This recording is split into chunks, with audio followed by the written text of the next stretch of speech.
You're here for season 7 of the Whole Horse Podcast, now at 110 episodes and counting. I'm your host, Alexa Linton, coming to you from Vancouver Island in Canada.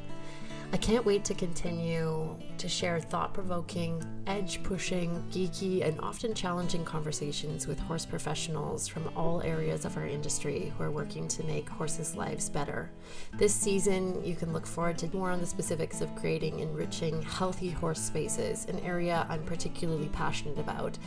I'm so excited that you're here listening in, meeting great horsey humans, and hopefully learning a new thing or two about horses and yourself. Let's get started. Hi, everyone, and welcome back. You're here for the Whole Horse Podcast, and we're still in season 7, and it's just been such a great, juicy season. And that is continuing today with our guest today. I'm very excited to welcome Kim Hallin to the podcast. Welcome, Kim. Thank you, Alexa. I'm really excited to be here. I was saying to Kim previously before we got on that we've been sort of orbiting each other for quite some time, Yes, we sort of have. in the online space. And it was so wonderful to be able to see Kim's face and actually have a conversation today. So I'm excited to dive in, and I know we have some pretty similar kind of passions and things that we're up to. So yeah, let's get into it here and start to, you know, yeah, figure out where those good Oh, spots are for yeah. us today. Yes, I know there are a lot. So let's see where this goes. Totally. So I wanted to start by asking you if you might be up for sharing a little bit about, because I know you have a lot of things that you're up to. And one of the things that you shared with me that you really wanted to chat about today was boundaries, which I would love to talk about. I think it's one of those areas that can be muddy for a lot of people, can be challenging for a lot of people, triggering even for a lot of people. So, and I think so necessary as a conversation for Yeah. us here in the horse industry. So I wanted to ask, as a way of you introducing yourself, how you came to your current understanding of this Mm. concept of boundaries when it comes to horses, the horse industry, and also that sort of passion, that inspiration to explore this further.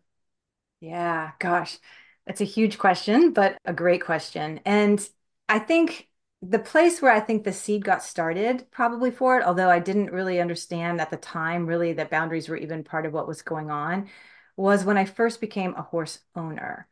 And that wasn't until I was 30. So I didn't grow up around horses. I was a suburban kid. My experience with horses as a child was reading the Black Stallion series and Black Beauty and My Friend Flicka, all the Oh, things. yes. Learning to ride at Girl Scout summer camp, and then going to my college because it had an equestrian program. But anyway, it was all until I was 30. It was all about riding other people's horses. And that was really the limit of my personal experience with horses. And so once I got a horse of my own, then it kind of opened that door to I could actually be in relationship with this horse. I could maybe, I thought, make all the choices for myself, right? About what Hmm. our life was going to be like. And at that time, I was boarding her at a facility. And, you quickly start to realize that you don't have as much control as you think over what's happening when your horse is at a boarding facility. And then I did later, not too much later, but brought her home and then realized I didn't know much of anything at all about horse keeping. I knew about riding, I knew about tacking up, I knew about how to muck stalls, but I didn't know anything about horse keeping or how to keep horses Hmm. happy. And then you also have to start learning how to negotiate relationships with farriers and veterinarians and trainers and instructors. And it's like when you're a new horse owner, even when I'd been in around horses for quite a while by then, I felt like a novice, right? I didn't feel like I knew anything. And of course, in the horse industry, you ask 10 or 10,000 people their opinion, and you're going to get 10 or 10,000 different answers, right? And everybody's really Totally. sure about how things should be done. So it's really easy to kind of lose yourself. And as someone who was always, a people pleaser in my life and not real comfortable necessarily standing in my own truth anyway, that's really easy to get derailed in the horse industry. And so I spent a lot of time, navigating all of that. But fast forward to what kind of switched things for me is that we all eventually meet that horse that changes everything for us, right? And I Hmm. had spent quite a few years studying different methods of training. And as I said, I'd been riding for years, but I finally had a horse that I bred the mare. It was my ex-husband's mare, and I raised Tempo from birth. So this was going to be my dream horse. And nothing went as according to plan, actually, from pretty much the beginning with her, Yep. right? Hmm. But the thing she brought into my life that I hadn't dealt with before was aggression. And there's a whole backstory to that I won't get into right now. But aggression, she was the one who taught me over time that aggression is based in fear. And it's often based in a fear of not being in control of what's happening to us or to our bodies or to our situation, right? And that was the case for her. And so you can't really train, I don't believe, and I didn't have any luck trying to train that out of her. I could Hmm.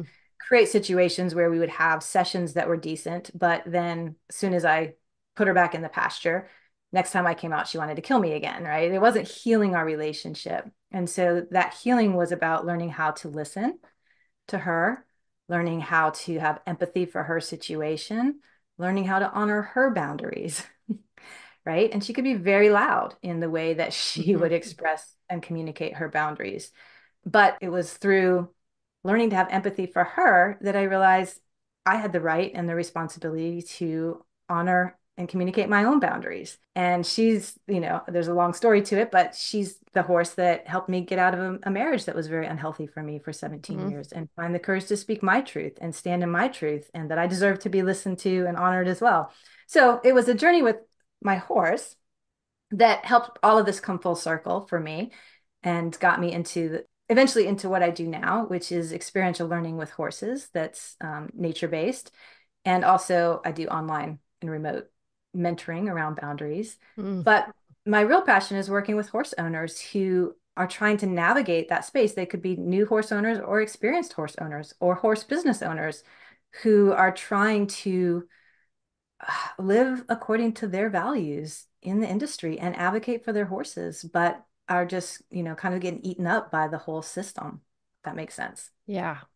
Yeah, it absolutely does. And I definitely got some goosebumps there in terms of, I've also had an experience of a horse exhibiting aggression when I was existing in an abusive relationship. And so when you said that, I was like, oh, okay. I think it happens more often than we know. And yeah, that was also a turning point for me to, remove myself from that scenario. So thank you for sharing that. Um, yeah. Hmm. Yeah, Yeah, and I think being that many horse people are women, I would guess that that's a kind of situation that happens more often than we know for sure. I would Hmm. definitely say that. And, I'm not speaking about anything we don't all know or haven't experienced in the horse industry, but, I remember being a young child, always very empathetic, very Hmm. sweet, child. And I distinctly remember one of my early lessons having my riding instructor Yep. come over and like grabbing my leg and saying, kick her like this, make her do what you need to. You need to be Hmm. a good leader, like all these things, right? That Oh, it's the horse industry is often very toxic and traumatic and sometimes abusive to humans as well, right? So we're yep. all caught in this same cycle. And I do think that the horse industry draws a lot of caring people. We're drawn to horses because we love them, Yeah. right? We want to be in relationship with them. We want to be gentle and kind. And then, that gets twisted, honestly, and we lose sight of that. But I do think there are a lot of very kind-hearted, tender women who are just kind of going through the motions or learning how to be who we need to be to make it in the industry and to what we think our horses need us to be, right? Until we Yep. meet that horse that says, no, no, no. Right? We're not doing it like that. Thank you very much. Yeah, Yeah, amazing. So, I mean, I have so many ways that I could take this conversation. The word advocacy for me really stands out in that. And reading on your website, that's a part of your work is helping people to advocate. I would say that that's a part of my work as well. definitely. Man, is it hard. Yes. Holy, like I still am in so much process around it. Hmm. I've been sort of stepping into my inner activist on a number of levels, I would say, in terms of my community life, in terms of my world view, and in terms of the horse industry. And holy, like it's so hard, number one, to stay regulated. I took And part in a honestly, protest, this weekend and, was like shaking, literally visibly shaking. And then had like a weird, walk away alteration with like someone where I was like, or altercation where I was like, ooh, that could have gone a lot better. Where I realized I'd gotten dysregulated yes, and angry, yes. and then just kind of had like a bit like lost the plot on my, way that I wanted that to go. And I felt like, well, that didn't really help anything. Like it was really, not a thing that actually supported understanding or forward movement or, Yes. anything in particular. I was kind of left feeling a bit meh, like about the whole thing. And nothing bad really happened, but it was this sense of like, how could But that nothing, have gone nothing really, better? yeah, nothing really good came out of it either. Totally. Yeah. Yeah, yeah. I love that you even have the insight to be able to see that, right? But the truth is, this is one of the hard things that I've learned is we really can't advocate effectively when we are dysregulated, Yeah. when we're having a trauma response, when we're acting out of fear, when we're acting out of too much low self-esteem. So it's easy to say I want to be an effective advocate or I want to have boundaries, but there is a lot of behind the scenes personal work that we have to do to be Yes. able to do that well. And that's where I love working with people. When people are ready, like when we're like, okay, I realize all the things that aren't working for me when I'm trying to do this. And so now I'm ready to get real about it. That's the people I love working with the most because we're going to actually get somewhere, if that Yeah. makes Okay. So like tell us how to get somewhere because honestly this is the place I think where the rubber meets the road because I'm sure there's many listeners that are like, "Oh, I see this type of training or I see like abusive practices happening or I see, sense. someone that just doesn't really get it and I don't know what to do. I'm just like in a place of freeze or I go into like dysregulated states that are just, basically get me shut out of this situation. There's no forward movement. So how do we work with this? Well, I'll tell you how I've learned how to work with Yeah. it is by watching horses. Mm.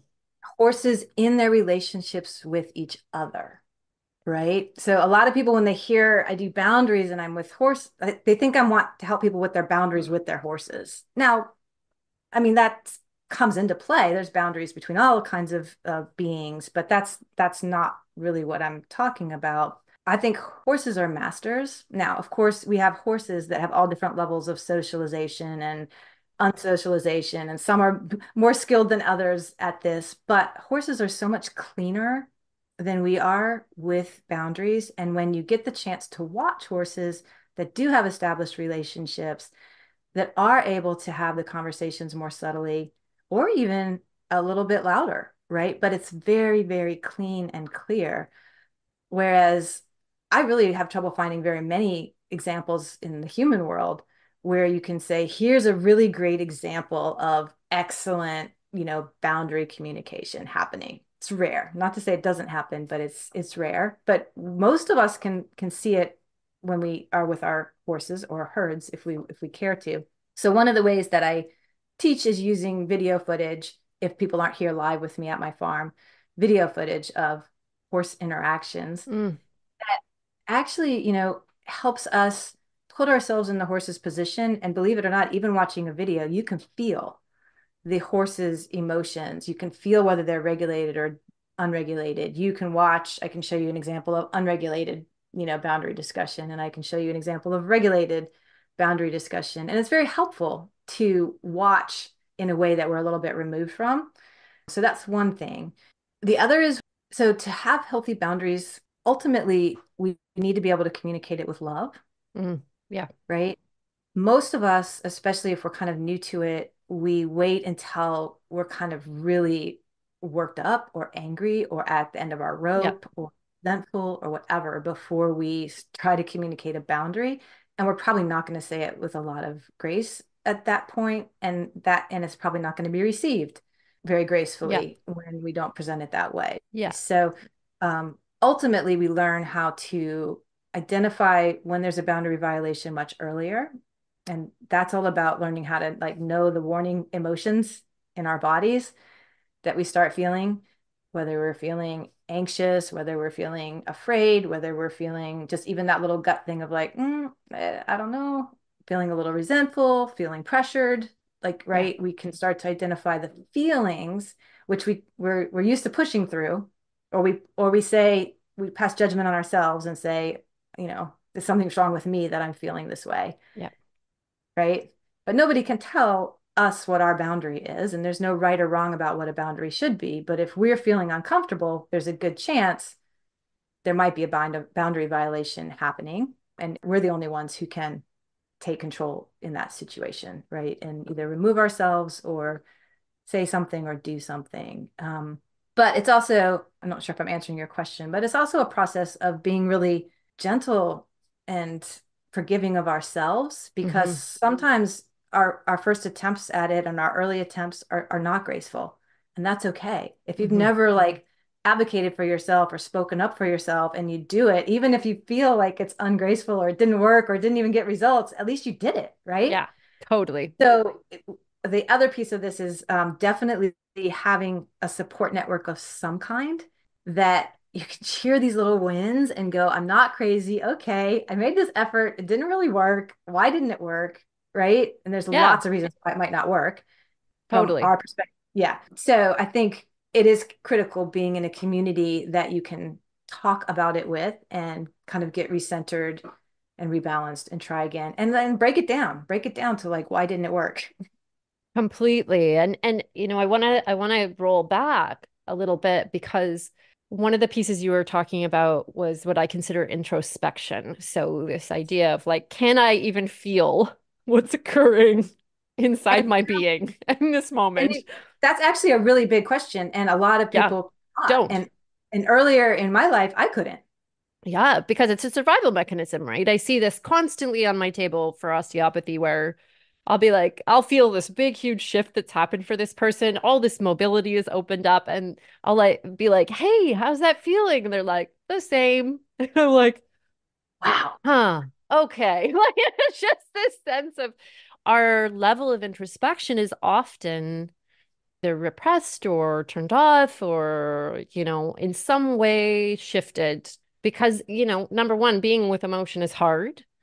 Very hard. Number two, we may have had no space within our family unit, within our culture, within our social situation to Okay. even entertain a feeling state in any way or a boundary holding of any way, of any sort, right?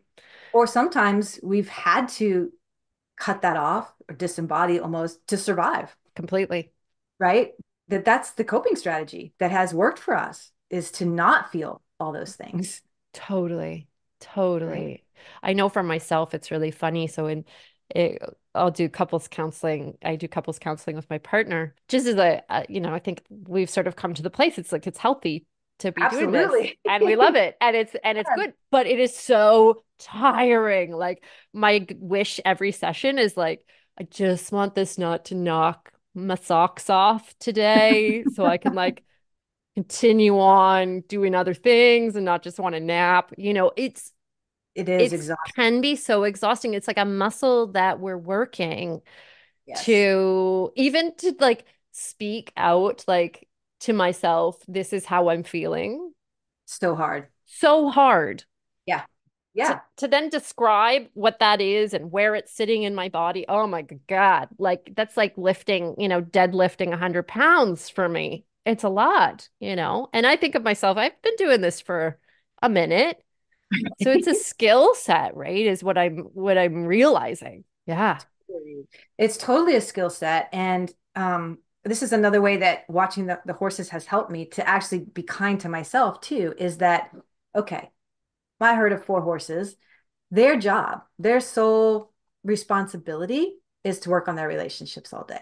Yep. And they do. They work on them all day, right? And that being present with themselves. Like the human, I mean, Yes. I have so much sympathy for us as humans because we're trying to like have a job and a career and care for horses and have a family and do like maybe I have a church community. Like how many different communities and balls and things do we have that we're trying to do all the time that make Yeah. this not only do we not have time to work on our relationships with others, but we don't have time to just sit and be quiet with ourselves, right? Yes. When horses are grazing in a pasture, they're practicing being present with themselves and being present with each other and noticing how they feel in every moment so that when the next shift happens, they can respond authentically, Mm. right? Yep. This is what they do. This is Yep. why they're masters at it. Yep. We're trying to work on it, a few hours a week or for lucky an hour a day, whatever, right? Yes. Yeah, Yes. it's Totally. what they do. I love that shift in perspective because it's like, even for me, it's like, oh, right. Yeah, Like, oh, yeah. right. No wonder it's hard. No wonder. Exactly. Exactly. And it was a very well-worn path for me. And I think for many of us to just be like, I gotta get on with the other stuff. Like, I don't have time for this. Totally. Right? Right. Yes. And that is one of the biggest. So on my website, I have this free boundary assessment that asks about the six, what I call the six primary areas of boundaries. I think it's personal or physical space, emotional, mental, time boundaries, social boundaries, and professional boundaries. Well, the one that usually people have the fewest check marks that say I'm like good at this is time boundaries, Aha. right? Yes. And so if that's where we're starting, right, is that none of us have control over our time or feel like we have control over our time. And time is what we need, right? To be able to work on this shift, that's where we need to start first is like, let's get a handle on our time Yep. and work on those boundaries first. And that's hard. That's really hard. It's so hard. I mean, being someone, and you can probably relate, having my own business for 20 years. Yes. Wow, to look at the progression from the start to now of my time boundaries is something to behold, because I was so like, I want to help everybody, you Mhm. know, I'll do whatever, I'll drive however far, I'll, like just, Right. right, right? Or like, you're asking me to do that. Yes. Okay. You want me? I'll do that. Right. Absolutely. Absolutely. It took a pretty major health crisis to kind of knock those socks off and for me to go, oh, maybe I need some more time boundaries. That might be a good idea, along with physical boundaries, along with other things. But, those patterns can be deeply ingrained. I mean, Yes. you and me, fellow overachievers in recovery, like that is a hard pattern to break, isn't it? Very hard. And then when you have the overachievers plus the people pleasers, which a lot of us are the same thing, right? I mean, like, Yep. what fighting chance do we have, right? Until we really start admitting those patterns, looking at them and saying, how do I shift this? And it Yep. is hard, which is why I go back to like that community or a we need accountability partners. Otherwise, we're not going to shift our shit in those areas. Like Yeah. it's hard. It's hard. It's hard. Yeah. Well, I want to shift back to the horse piece here because this is a horse podcast. So let's, let's Let's go. Let's do it. we'll stay a little bit on topic. But I just really, for you, do you have advice? I mean, we've kind of touched on this, but do you have advice for, the horse person who does want to support change, who does want to support, say they're in a boarding barn and they're seeing particular behaviors and they're seeing someone that, hey, might be actually open to a shift, but just doesn't understand what's Yeah. possible, and maybe why things, that they're doing aren't really that great. What's your advice for someone to actually have a conversation that is what I would say, quote unquote, successful, meaning that it actually creates connection, collaboration, forward movement, the things that we would like to see, right? Rather than say a shutdown or a sense of defensiveness or right, like a disconnect. Yeah.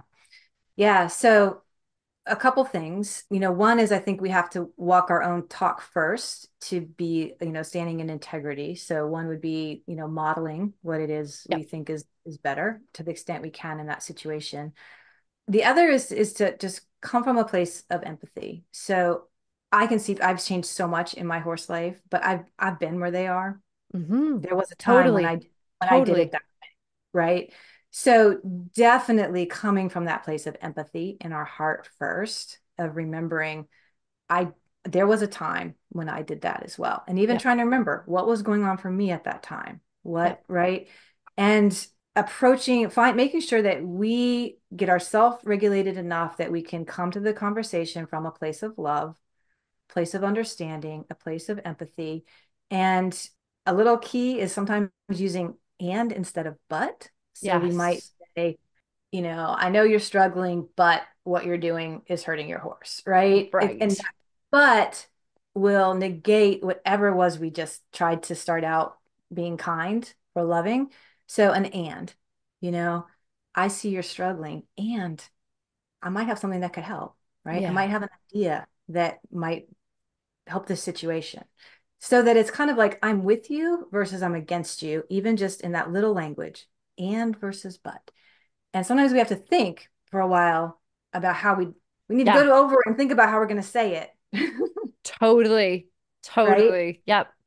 Mm-hmm. Not a bad thing to have a bit of a script going on, as we relearn, right? One of my mine as well is remembering. I mean, this is definitely like therapy zone, and I think it's so important is really realizing, if there's a feeling, it's like instead of you make me feel, it's like I feel. Take Yes. ownership of that feeling I because statements are yes. right, it's 100% like help. bring it back home. Mhm. Yeah, yeah. Hmm. Another also is that it is true that we kind of have to be patient and wait for some sign that someone might be either open to it, or again, if you see someone struggling, right, then that might be an opportunity to step in Yes. from a place of love. They're going to feel immediately if we're not coming at it from a true place of love. So if you can't get to where you care about that person and that horse, better just to not say anything. If we're just trying to get change, if we're just trying to get, our argument or our point across, it's probably not going to be received well. Yeah. And Yeah. we wouldn't receive it if someone did that to us either, most likely. No. Yeah. Yeah. Yeah. Oh, that's great. I mean, I had a really interesting incident the other day where I observed it was kind of wild actually. Mm. It was someone training in a style that I used to train in, Yeah. starting with a P word. And I was really astonished how triggered I was, Yeah. how activated I was Yeah. watching, because I very much care about this horse and this person. And I definitely, feel invested in their future together. And then I was observing the horse and just her confusion, I Mm. suppose, with this type of training, Yeah. and just really feeling that so strongly. And I sat with it for a bit and I was like, okay, so a part of this is my trigger because I also did this type of training for years with my mare. And So I our I guilt is probably coming in somewhere in that, whether we know it or not, right? absolutely, and I'm feeling, my guilt and my shame and my about, oh God, I did this for so long, my poor horse, And we want you to help know. someone else not do the same things we did, not have to go Exactly. through all of that, right? Completely. And it was very interesting because I actually spoke up and I said something along the lines of, wow, I'm really noticing how activated, how triggered I feel Mm, observing this training session. And I'm just beautiful. going to be with that. Like I'm being with that right now. But I notice the fear that I have that this won't work for that this will be detrimental for this Mm, horse that I love so much. And, right.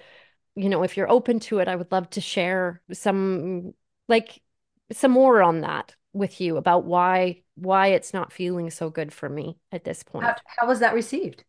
It was received quite well, and we're going to have a chat, and by the time this comes out, we will have had a chat, but it was just this really interesting thing where I don't think I would have been connected enough, introspective enough to acknowledge the feeling that Yes. arose in myself, the anxiety, the fear, like just this, it was very overwhelming for me in that moment. And also so healing to have someone really hear me and say, yeah, I'd like to keep talking Mhm. about this. This is working for me, and I'd like to keep talking about this because I do really care. Yes. But you came from a place of caring, and you Hmm. also came from a place of an I statement. It was about, this is how I'm feeling, Yeah, right? totally. Right? That is so much more, that will put others at ease so much more because it allows them to step into their empathy too. If it's someone who you have a relationship with, they're going to be, oh, it's going to impact them to know that you're feeling a certain way, right? And you Hmm. didn't blaming way. So again, that's beautiful. And sometimes just shifting that much, we don't have to have perfect execution, right? There's not a Hmm. perfect way to address something. But if we can come from that place of love, empathy, compassion, and speaking of our own experience, it's more likely that you might be heard and seen. Mm. Yeah. Yeah. Yeah. It felt really, it's amazing to, I reflect on how much just saying that settled me. Mhm. Mhm. Like just having that moment, even though she didn't stop the training at that point or anything, it just was like, okay, like I So spoke something into the space. Yeah. what you just said was really powerful because a lot of times when we're activated, what we really want is the feeling in us to stop, Yeah. uncomfortable feeling in us to go away. Yeah. And we can make them stop doing that, then that feeling will go away in us. But a lot of times if we just acknowledge that feeling, Yeah. name it, share it, then things start to shift as well. Even if nothing, hopefully something will change because it sounds like you started a beautiful opening to a conversation, and who knows where it will go. Hmm. But maybe just continue to think about both of you being seen and heard Yeah. to go forward. Yeah. And I want to reflect on what you just shared because isn't this how our horses are? So many people are like, "Oh, I'm feeling bad, so I don't want to go to the barn. I don't want to make my horses uncomfortable." Right. Right? Or I Right. don't want to work with them. I don't want to make my horses uncomfortable. There's something in there, yes, but I mean, you and I have both seen these spaces where we just go, "Oh, wow, I'm feeling super anxious right now." Oh, what's that about? And our horses go, "Oh, thank God you figured that out, Yes. Yes. right?" Because what they want is congruency, Completely. inner and outer. So, yes, as long as we are willing to go and just be honest about how we're feeling and own that and not project it, right, in unhealthy ways or act out of it without acknowledging it. Yeah, our horses are, I mean, they're really well equipped to cope with different emotions if they know what they're coping with, right? Completely. Yeah. Completely. It's just that being real and Yes. practicing your introspection once again. It's what it's all about. Hmm. That's the whole thing with boundaries because it's all about where I end and you begin. I mean, that's the basics of boundaries. And I only know where I am or where I end. One, I have to do a lot of introspection to know who I am. And then two, I have to be able to notice when you start, right? And a lot of times Yeah. that's when we get a no. A no answer is that's where I go, oh, you aren't the same as me. You're different than me. Thank you for that clarification of where I end and you begin, right? So we have to learn to like love the no's or the disagreements or the places of where we're not the same Mm, because that's the beauty of life, right? mm. Otherwise, we're just in relationship with ourselves. Completely. Completely. Yeah. Well, the other thing that I often see, not just with people in the horse industry, very, very common with women is what I call yes people. Hmm. And those of you out there listening, some of you may be a yes person. Many of you may be a yes person. And this is, to me, someone who can't help but say yes to all the things, All the things. all the things, because saying no is too hard and too I'm uncomfortable. too uncomfortable. Too That's really, uncomfortable. yeah. Yeah. So how do you work with the yes person? So I was that person, right? Yeah.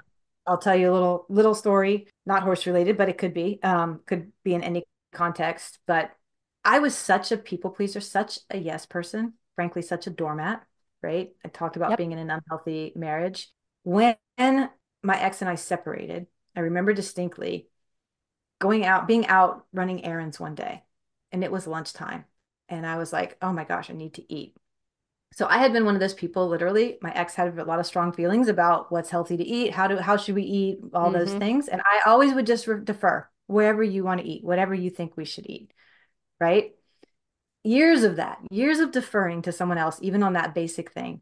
Was like, first thing was like, oh my gosh, I can eat anything I want, right? Now I can eat anything I want. I had to pull over on the side of the road and cry for 30 minutes Mm-hmm. because I had no idea What you what I wanted. wanted to. Mm-hmm. And I ended up just like, I think there was some fast food restaurant right there. By the end of that 30 minutes, I was so starved. I was like, I'm just going to eat that. I Yeah. still didn't know. I still No. didn't know how to answer that question. Right? Terrifying to realize that we Wow. don't even know how to ask ourselves a simple question and know the answer. So sometimes we're yes people just because we don't even know how to find our own answer. No. That's deep work, but it takes with like small things, tiny things, being willing to ask yourself that little question. Do I really want sugar in my coffee? Do I like, right? Everything Yeah. we do, asking ourselves, is this autopilot? Is that my decision? Was that somebody else's decision? Am I doing that because I think I should? Right? It can be fun. It can be overwhelming. So again, starting with really small, easy steps and just practicing. Totally. Totally. Yeah. Yeah. And remember, for those yes people in recovery, if you've been a chronic yes person, I'm sure you can relate very much to this, Kim. People will not like that you start saying no. 100%, because suddenly you are not who you used to be. Yeah. Right. So here's an analogy. This was from from my therapist. It's like hand in glove, right? If we're a yes person, then we're going to attract people who, like to have it their way. I mean, frankly, right? Yeah. They're used to kind of being the ones who are making all the decisions. And it feels really good at first because if you're a yes person, you want someone else to make the decisions. That's just easier and you know how to go with the flow. So that feels really good, right? It feels good to both of you. It's not healthy, but it feels really good. So if we're a yes person, we have already attracted a lot of people in our life who are with us because we're yes people, frankly, right? And so when we start Yeah. shifting those patterns, it does create friction. So there's a process of deciding kind of on our own before we start making these like big shifts, like which relationships are most important to us, right? And we have a strategy for each of them. And if it's someone that we really care about, we need to try to get them engaged in this idea that we're working on ourselves. And can they help support us in that? And finding one or two safe people. And if you don't have anyone in your life, then you need to find a coach or somebody who can be that person for you. Yep. Yeah, it is it's none of this is simple to do.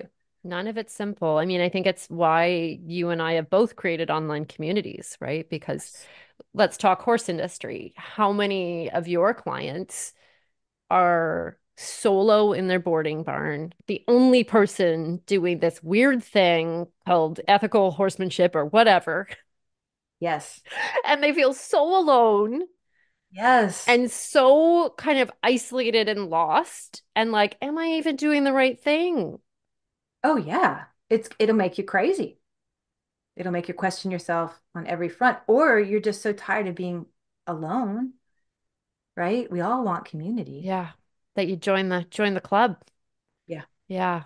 Yeah, I know. I think that it's one of those reasons why these kinds of communities are so critical because we need to know that we're not alone, that there is somewhere that we can be our weird and wonderful selves and say no and Yes. practice.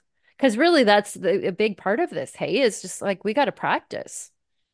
We do have to practice. And if it's like someone we can practice, how are we going to go and say it? Because sometimes it's not even like we're trying to change everyone else. We just want to have the freedom to do what we want to do without being judged or having all the Yeah. voices coming at us, right? That's a lot of times where I'm working with people isn't so much to change everyone else or the industry, is just like, can I just find peace and freedom and space in my own existence with my horse? Mm. And sometimes they can navigate that in their current boarding situation. And there are some times when it's toxic enough that someone actually needs to be supported in making a decision to move Yep. I was going to say. place, which Yep. can be overwhelming too. But again, if you feel like you're not all alone, having to figure it out or having to Yep.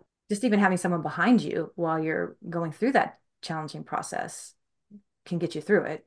Yeah. I want to take this out into horses in a more general way because what I'm hearing here around boundaries. So, we're in this really interesting, I think, shift in horsemanship. I'm in a bit of a bubble. I think we're both in a bit of a bubble, but I would say that there's forward movement. I really hope Yeah. so. Oh, there's You know, definitely forward movement. and this idea of giving our horses choice. Yes. And one of those choices, of course, being the choice to say no, the no to riding, the no to, different aspects of their care or different, ways of being together. And, I see how these things, I mean, it's all the same stuff, isn't it? Like we're It is. we're working our own boundaries. And by working our own boundaries, we start to understand the importance of our horses being able to work their boundaries and say their no's and actually, because yes, how convenient is it to have a horse that just says yes to everything, Just like a yes person's convenient to have around, a yes right? horse is convenient to have around. But if we like a yes horse, we have to ask ourselves, are we the other end of that hand and glove Exactly. when we're with our horses? And Hmm. interestingly, a lot of people who are the yes people in our lives and don't feel like we have much control or voice, we kind of Become, play the other role with a horse. And that feels good to us well, because yeah, we're not getting it anywhere else. we can't have that kind of control anywhere else, potentially, Right. And but we've been given full permission by the horse industry to do it. that it's actually good. Yep. Do it. Yeah. Yeah. I mean, gosh, Whew. I think back and I'm like, oh boy, because I was a yes person and then I was, Because it's just really nice to have someone else say yes to us sometimes for yep, a change. That yep, feels really good. yeah. But what are the consequences? This is my big question. It's the What are the same, consequences, right? yeah, same consequences for those horses as it is for us as yes people, right? You Yep. either shut down, you go numb, or you fight back when you hit your limit, right? Whatever. But Yeah. Or you get sick, or you get sick, turns into disease. diseased. Yeah. Yeah, Hmm. exactly. Yeah. Yeah. And I think for most of us, when we're in that moment of, operating in that way, we're not always thinking about the long term. I Mhm. know that was the case with me and Diva. I mean, I'm seeing the chickens come home to roost at 25, with her and the way Yeah. that we trained together. And even before we were together, I'm seeing those pieces, you know, Yep. starting to manifest in her health specifically. Yes. I have a 24-year-old mare I've had since she was 3. She was my ex-husband's horse, but she's been with my in my life since she was 3. And I yes, many health issues aside from just normal aging. Yep. Exactly. Because Exactly. of yeah, yeah. It's Mm. hard. It's hard. Well, yeah, and I think with something like this, when you're a yes person, when you're a yes horse, like you said, there's some fairly consistent ways that that manifests. And for those that internalize, which is many of us, because it's not appropriate or seen appropriate to lash out or, Right. you know, do the externalized things, Or even it, we just get praised for being yes. yeah, Sometimes it's not even right. It can just be that that's what gets us attention and yeah, love, reward, and horses too. connection. connection, which we connection. crave, and the horses do too. Mm. So yes, Oh, yeah, it's deep. that's deep. Yeah, I mean, we could keep following this track, I think, into our culture, Hmm. into all sorts of places, right? Here. But I think, yeah, just starting to starting to unravel this thread is super important. And hopefully those that are listening, there was a piece here for you, if this is a pattern. Mm, And it can be a beautiful journey to go on that journey with your horse. If you've mm. been a yes person and you have a yes horse, or you have a no horse, but particularly if you have a yes horse too, and you can go on that journey together of finding your voices and celebrating the no's, celebrating anything coming out of our shells, right? It can be Yes. so healing and beautiful to do that together. Yes. Yes. Yeah. Amazing stuff. Amazing stuff. Mhm. Okay. Well, I want to talk about horsekeeping because I have to talk about horsekeeping because this is one of my favorite Yes. things right now. So we got to go there. And I Yes. know this is one of your favorite things. So, I wanted to see if we could explore the intersection between essentially we have the horse industry, we have a particular culture in the horse industry, which is Right. shifting, and we have horsekeeping. And I really am wondering what you're seeing as far as like how these things are related. How potentially a change in our horse industry is changing horsekeeping and how understanding species specific horsekeeping is changing the industry. You know what I mean? Ah, yes. Well, one of the things I think I'm seeing is this going, I'm kind of go back to empathy Mm-hmm. again, and that science is now behind us to know that we have the same parasympathetic nervous systems as horses. We have the same limbic system as horses. So a lot of the things that we used to get accused as being anthropomorphic, saying that Yep. our horses had emotions or feelings, right? We now know, and science backs us now, so we can't just be called loony when we say these things. That's more real now. And a lot of the things that we didn't say were anthropomorphic, like horses need to live in a house, that's not recognizing our actual differences, Yeah. right? Yeah. What are the ways we are truly the same and or similar, alike, and what are the ways that we're actually quite different? And we're quite different in the way that, our species specific lifestyles are very different. So I don't know if that's, I think all of that's kind of coming together to help make the shift. Is it's not so much just this argument about, well, horses should have, horses are, that horse is unhappy, and people be like, oh no, they're just bored, or they're just, I don't know, like, great, all the Yeah. different things. Not sure I'm answering your question, but there are a lot of challenges because a lot of facilities don't, Yeah. either aren't equipped to make the changes, or they don't believe they can, because the way that horse businesses are making their money is based on a model Yep. that keeps them or makes them feel stuck, or they feel like they're going to lose all their business if they make the changes. Even though I think you and I both have learned that, like, you can save a lot of money, Yeah. and it's a lot easier to do horse care the more natural we make it for them. But Totally. I hear when I talk to business, it's very traditional where I am. When I Yeah. talk to barn owners and boarding facilities, like, they just can't get their head around that this could work financially for them to start shifting from the business model that's actually oftentimes not even really working that well for them. Totally. But the fear is one of the big obstacles that I'm seeing.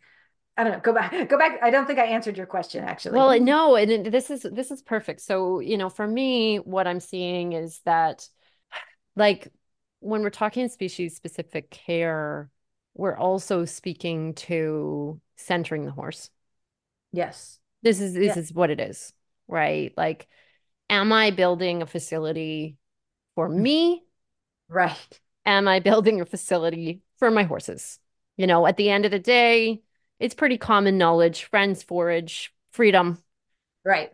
they're a thing. I just interviewed Lauren Fraser about this. It's like this is pretty common stuff, right? And yet we see that it's still not really being implemented in a lot of spaces in the industry Right. because of what you're talking about. It's like this sort of fear, this fear, whether it's of, I can't make the same money, or my horses will be injured, or this investment that I made in my horse. Clients are going to be unhappy. They expect this. They want this. Exactly. All those things, right? And because there's these deeply entrenched fears. Like I heard a story the other day that just made me go, eh.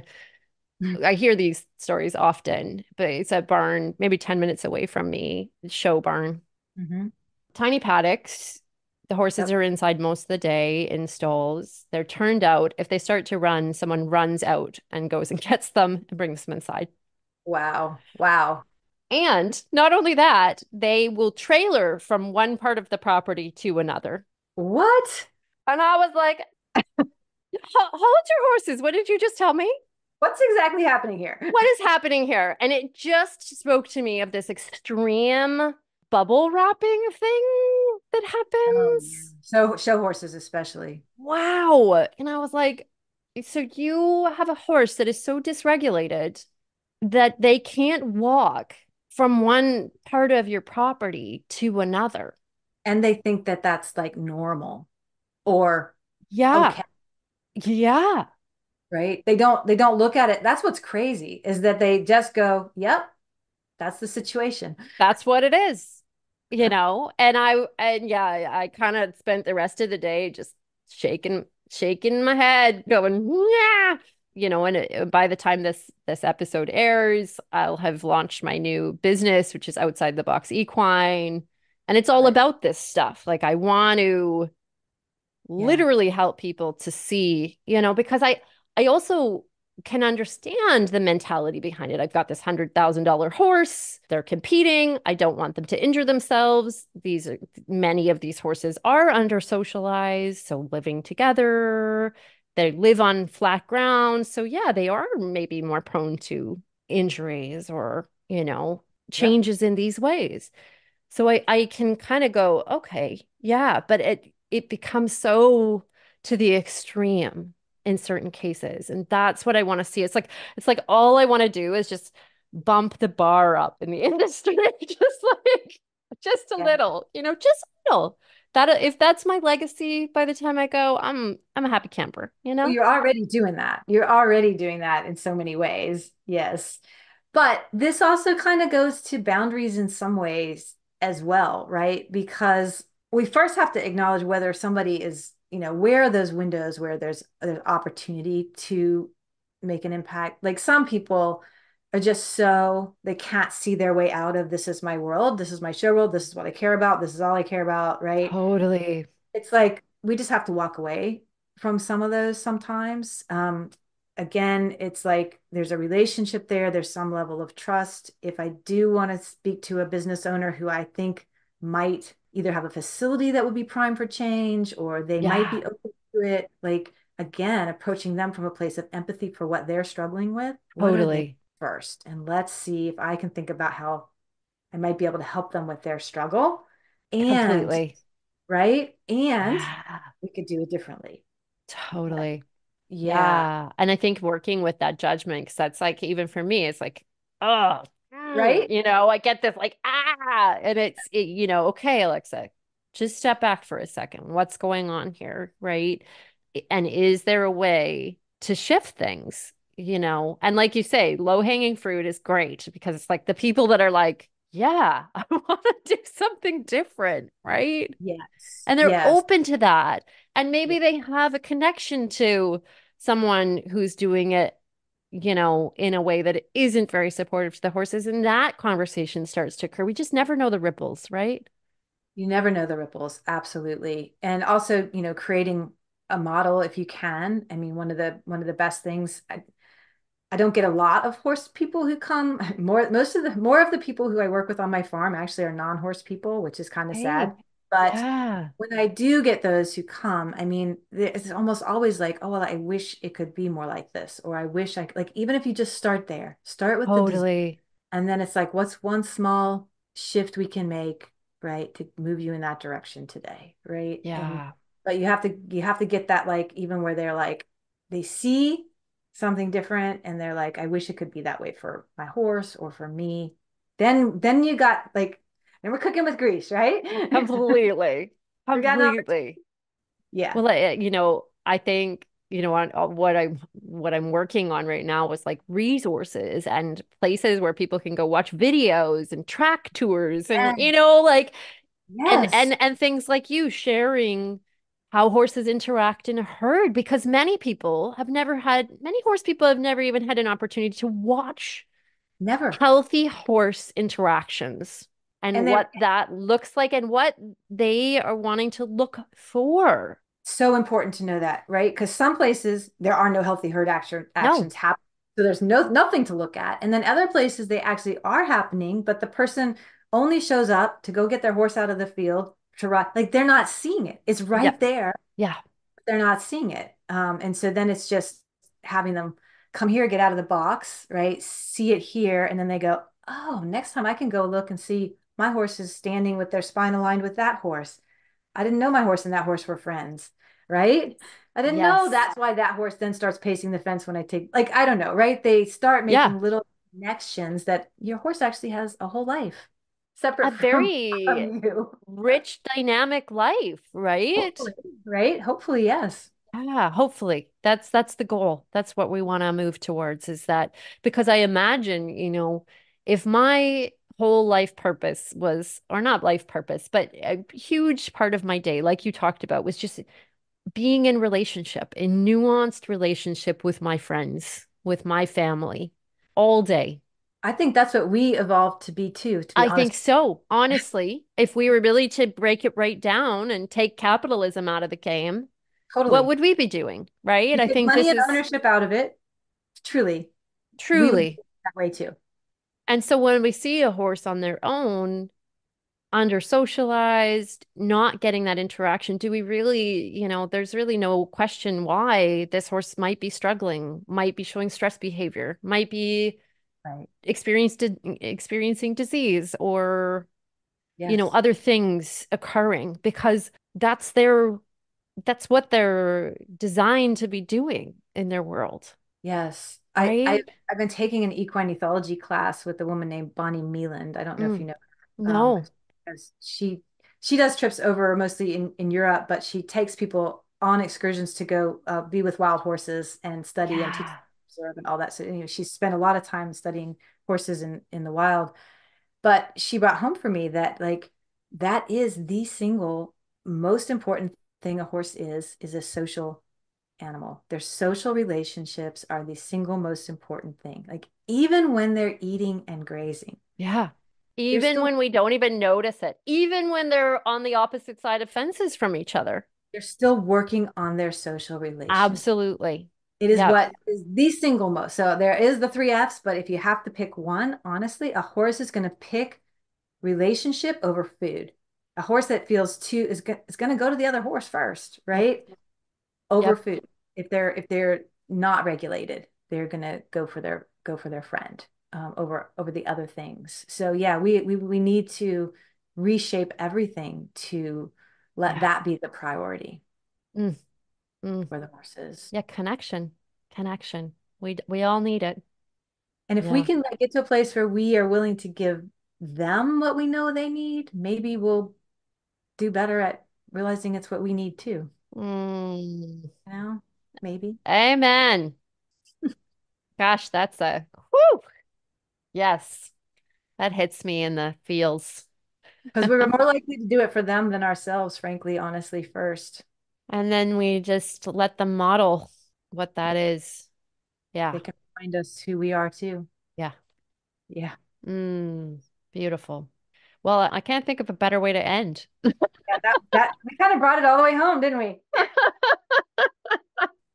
I love it. And scene. Yes. It's beautiful. I'm grateful for today. So grateful for the work you're doing. So grateful and excited. Yeah, I am too. Well, by the time this comes out, a new mission is Yeah. unleashed on the horse world. So yeah, I can't wait Mm. to share it with you all. And yeah, I'm pretty excited. I'm building an online course. It's called Build Your Track System on the West Coast. So Oh, beautiful. Well, can I like refer East Coast people to it too? absolutely. Anybody can come. Anybody can Okay, come, you know? Yeah, perfect. for sure. But it is geared towards wet climate track systems because that's a whole thing out here. Yeah, So, absolutely. Yeah, hmm. track systems are something I rarely ever see out here. So Yeah. it's like, yeah, we need to move in More that. track systems. I Yeah. want more. So, yeah, it's pretty exciting. And I'll keep you all in the loop on that. So, Kim, before we finish off, can you just share how people get in touch with you if they're wanting to work with you or learn more? Sure, yeah. Well, my website is just my name, so it's kimhallen.com.